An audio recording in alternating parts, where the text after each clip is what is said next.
Good morning, everyone. Good morning, PFL. I'm so happy that I was asked to give a speech about the history of the Paid Family Leave program. I'm so sorry I wasn't able to make it in person. You see, Josie and I have been rather busy traveling. This October, we'll be flying down to Cabo San Lucas, and then next year, we are already planning for a trip to Athens, Greece, the islands of Santorini, Italy, and finally Paris. Now, I recall it was late September of 2003 that I had interviewed for the new program that was being established here in Fresno. It was called the Paid Family Leave Program. I've never heard of this before. However, after reading upon it, I learned what the intention of this program was for. In some ways, it fell in line with what I was doing at the Department of Fair Employment and Housing. As an investigative consultant, one of the acts that we enforced was the California Family Rights Act, also known as CFRA. Employees could take up to 12 unpaid weeks to either bond with their new child or care for a loved one. In October 2003, I received a phone call from Craig Hansen to offer me the job. I accepted wholeheartedly. You see, I was surplus and this job offer could not have come at a better time.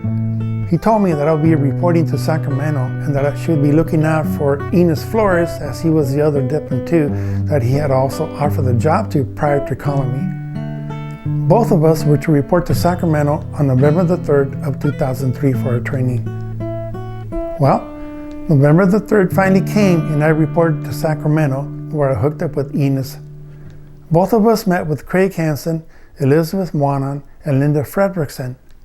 Linda would play a big role in the design of the PFL application or the .NET system. After that, we completed all of our paperwork, took pictures of our IDs, and reported to Robert Blanche for our 2-week training of the whole DI program. I remember being told by Robert that we would be covering the whole workers' comp module in 2 days. We were told that the workers' comp module would normally be covered in a longer period if we were to be trained at a field office. The other 2 trainers that we also met were Marilyn Cummins and Chuck Swain. A little trivia here. It was good to learn about Chuck and her exploits. She told Enos and I that in her younger days, she was a backup singer for Ike and Tina Turner. Now, on the days that we did not have any training, we reported to the state building here in Fresno. Our office was the whole annex where the SDI call center for DI is currently located at. We did not have any supplies such as pencils, pens, or papers. We had to go over to 204 to visit the then office manager, Kim Cardoza. She provided us with the necessary supplies. During our breaks, we would walk over to the new building where PFL was going to be located at. Enos took plenty of pictures of the progress of the construction of the 8th floor. Now, some of you have seen some of those pictures throughout the office floor.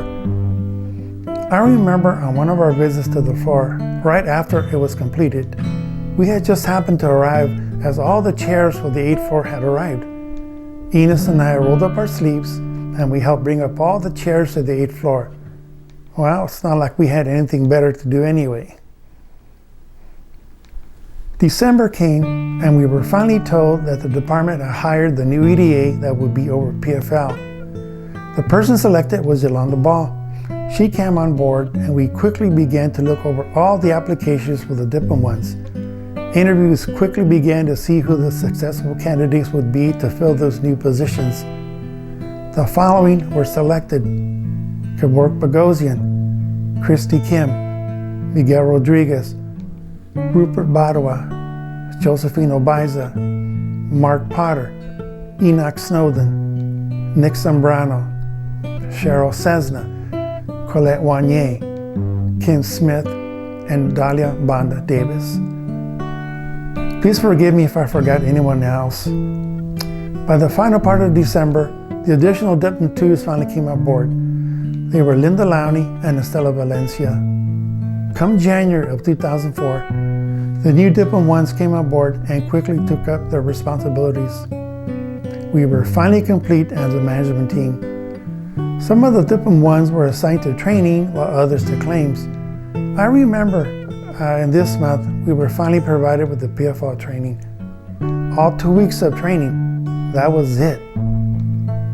The focus now turned to hiring dippers. Dippers were hired in waves. First came the alphas, then the betas, then the charlies, and so on. Staff took to their new roles and responsibilities with enthusiasm. Staff were taught the differences between a care claim and a bonding claim. They were also taught what an FP claim was. Staff were also provided with training on the call center, as PFL was going to have both a claims processing center and a call center. This is where all the fun began. You see, this has never been done, and we had to figure out a way of being able to manage the claims, the call center, but most importantly, all the back-end work that will be coming into the queues of the employees. Now, the PFL system had its quirks. It was constantly freezing, staff not being able to view images, batches not dropping, etc. Does that sound familiar? If it wasn't one issue, it was another. If this wasn't bad enough, we were always having to vacate the building due to all the constant fire alarms that kept triggering because of the construction that was taking place one floor above us. You see, the fire alarms cannot distinguish between smoke or dust from the work that was taking place. For a while, this became the norm. Well, July 1st of 2004 finally came, D-Day. This was the day that PFL would make history by processing the very first claim that came through the PFL system. The honors were given to our then current division chief, Angetta Ventures Bowles. She had the honor of filing the very first transitional bonding claim. She sat in cubicle 64, right across the small quiet room on the north side. I remember there was quite a few of us standing around observing. Angetta pulled the very first FP batch and seen the first claim come up into ICU. She reviewed it and finally clicked on the button to authorize payment. Nothing happened. The PFL system was not allowing it. As a matter of fact, hundreds of our claims were stuck in exceptions and it was impossible to get them out. Our customers were being held in exceptions prison. Due to this issue, the calls continued to increase in numbers as we frantically tried to see if there was a way for us to get many of those claims out of exceptions. It was a whirlwind. We tried so many different tactics for processing the claims, answering the calls from our call center, and getting our back-end work done. We came up with so many different schedules to see what would work. We tried some of the following. 1 week on claims, 1 week on the call center. 2 weeks on claims, 2 weeks on the call center. 1 day on claims, 1 day on the call center. Half a day on claims, half a day on the call center. It was hit and miss for a while until we finally brought up the call center full time. If I recall correctly, this was on or about 2011. This was during the time I was overseeing CSC.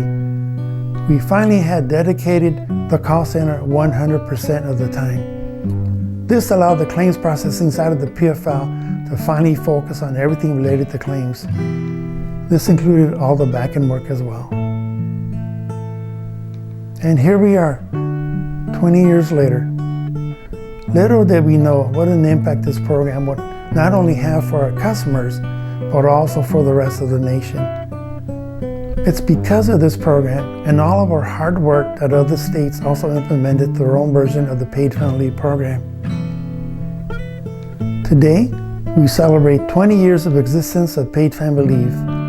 I am proud to have been a part of this, getting that off the ground so that thousands of families that are in need could and continue to benefit.